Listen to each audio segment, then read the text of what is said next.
right, guys. I'm back. Diana with Immortals, Inc. Today I have Rebekka with me. Hey, guys. Beckinator. So, Beckinator, this podcast is her idea. So, Actually, it was a customer's idea. They wanted to know, they really liked our TCG video from the last set about trades and how we do it and the whole process. And so they actually approached me and said, hey, I really liked your video, but I'm curious to know how you decide what goes on your TCG player, what goes in store, how do you decide what gets listed and things like that. So here we are, and we're going to explain it to you. So let's go with the first basic of new sets. How do we decide new sets? So new set, pretty much any standard set I'd say we put online. As far as Magic the Gathering, all of Lorcana goes online. We just started that though. Yes, we did just start Lorcana, chapter 2. Yeah. And now the 3rd chapter. Pokemon, pretty much all standard sets for Pokemon go online. The special sets we don't do so much. So like the Doctor Who set we didn't do. We didn't do Commander Masters, we didn't put online. And why is that? Just not enough of the product? Probably just not enough of the product, and our Magic players just eat it up right away, honestly, too. Like, yeah. They just, that special set stuff they really enjoy, so we don't. But we will take trades on it. I do see that there's a special sets box over there and like Universe Beyond box. So that's from trades, basically, that you're taking from people. Yep. And you'll put that online. So we do have a little bit of special sets and stuff like that. It's mostly just trades and a lot of that stuff also. So if you get like maybe 3 or 4 of the same card, you might put some in the case. I'll put some in the case, and we'll put some online. I'll split it up pretty evenly. Yeah. And trades are what honestly keeps our binders filled is from you guys bringing in trades, our commons and uncommons box. So how do you decide what goes online as far as the uncommons? What goes in that uncommon and because we have a box across the hall. We put all of our uncommon and common cards in there to do repacks and to do the grab boxes. So how do you decide what's going in there and what's going to stay in your box on the wall to be listed, your overstock box? So when let's say the newest Magic standard set comes out, we'll crack a case, and I will list a play set of 12 personally. So we'll do 12 of the same exact card, common, uncommon, rare, mythic, it doesn't matter. We'll do 12 because if we rip open this case and I list every card, we'll have, let's just use the Wilds of Eldraine. We would have 6 boxes of Wilds of Eldraine. And when I say that, we do alphabetical order. That is how Liliana knows and Diana knows when they're pulling their orders where to find the cards. Everything is in alphabetical order by set. So let's say if I crack a whole case and keep every card, I would have the first box would be A through D, and then I'd have another box E through H, and it would just be too many boxes. So we decided collectively that we were going to do a play set of 12 of one single card. So that, I think... So mostly you'll get, 2 boxes out of that or 3? Usually 2, maybe 2.5 sometimes. Kind of depends. And then as we pull orders and the boxes get smaller, we condense them down and it turns into 2 boxes. The wall is constantly shifting and moving. Always. Because of this reason. Always, for sure.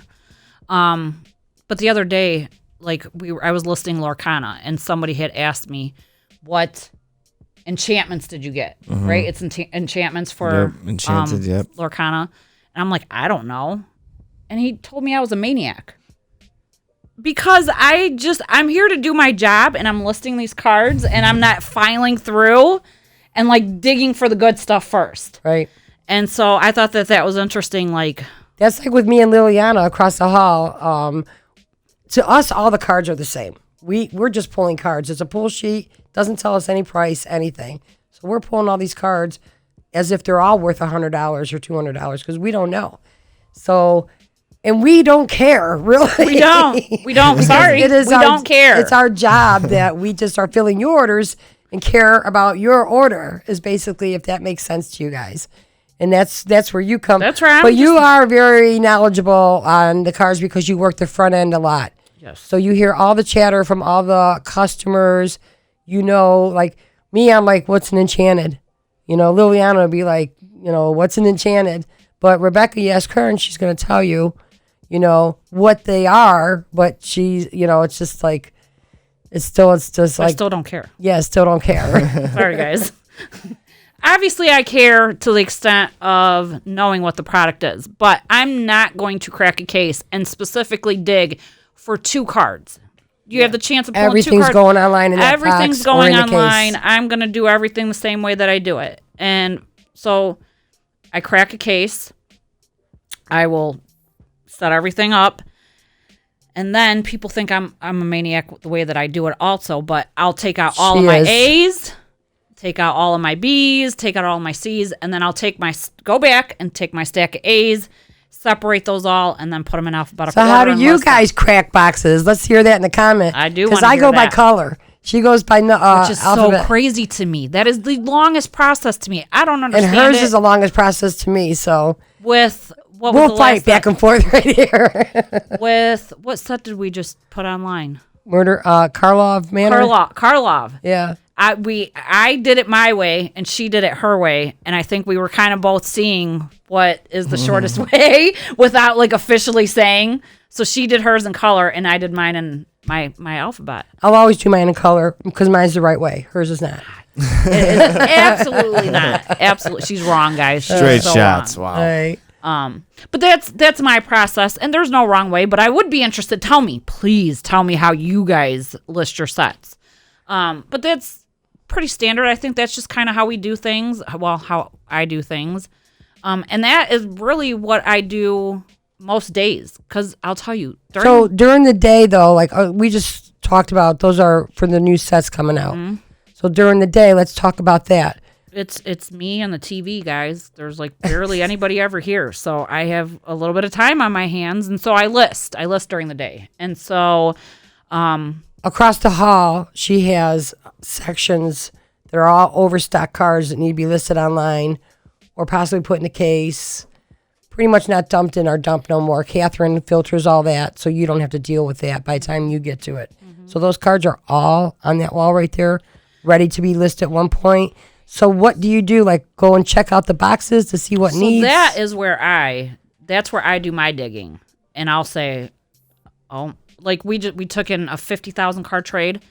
And I kind of just rifled through and got super excited when I found Eternal Masters. We haven't had an Eternal Masters box in the TCG room. I don't think even if ever have we had Eternal Masters. We might have way when it first came out. But I got so excited for Eternal Masters.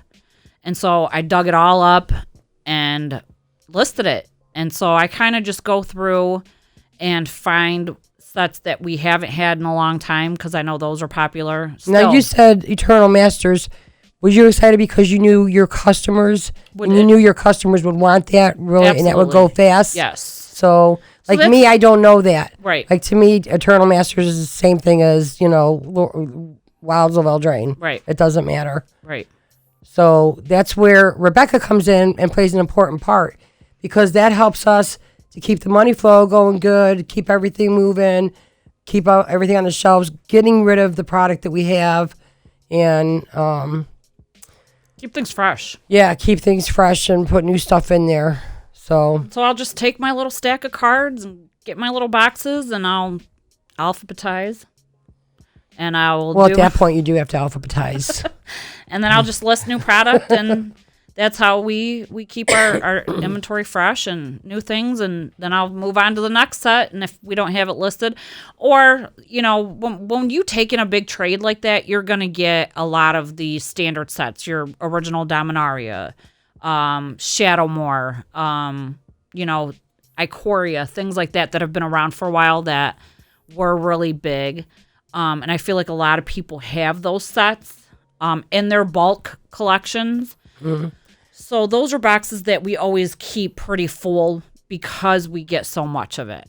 Mm-hmm. And then, so I'll decide kind of what goes online and what we can fill our commons and uncommon boxes with. In store. And then, like you had mentioned, we have bins that we keep our repack stuff in. Because customers, you guys really do like our repacks also. Mm-hmm. So that's kind of how we decide, or I decide what goes where and when. Yeah. And keeps things circulating. Because, God, if we took in this 50,000 card trade on top of the regular smaller trades that we have every day, that room would be packed to the gills for sure. Like, we would be busting at the seams with cards. Like, it would just be pure chaos, I feel. But I think we have a good system of a flow between TCG and the store. It comes back full circle, and I think that really is.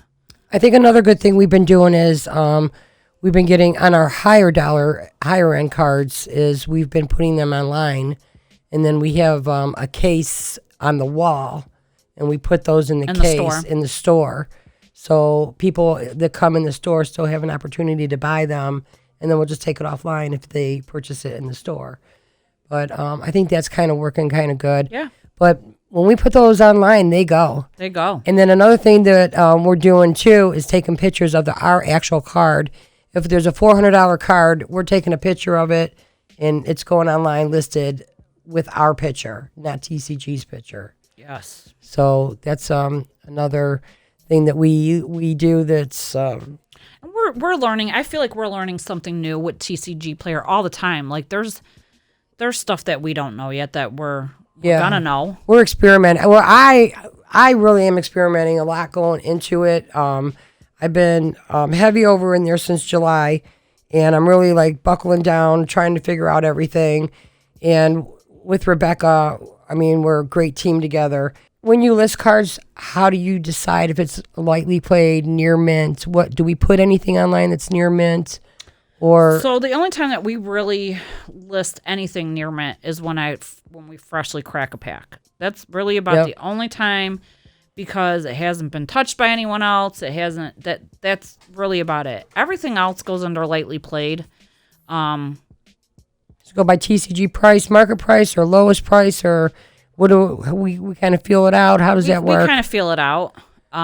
Usually we'll do everything under TCG lightly played market price. Especially when we check out at the store. When somebody says, hey, I want to purchase these cards, that's what we go by on the scanner.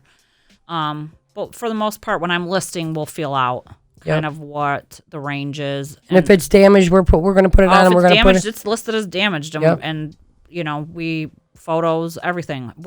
We just sold 2-3 weeks ago a volcanic island, and it was damaged. It was in bad shape. But it was still a pretty good price at a damaged market value. Sure. But you know, like Diana said, we took pictures, our own pictures, so people could see the cards for themselves. Listed it under damaged price, and I think it sold within 2 days. Yeah.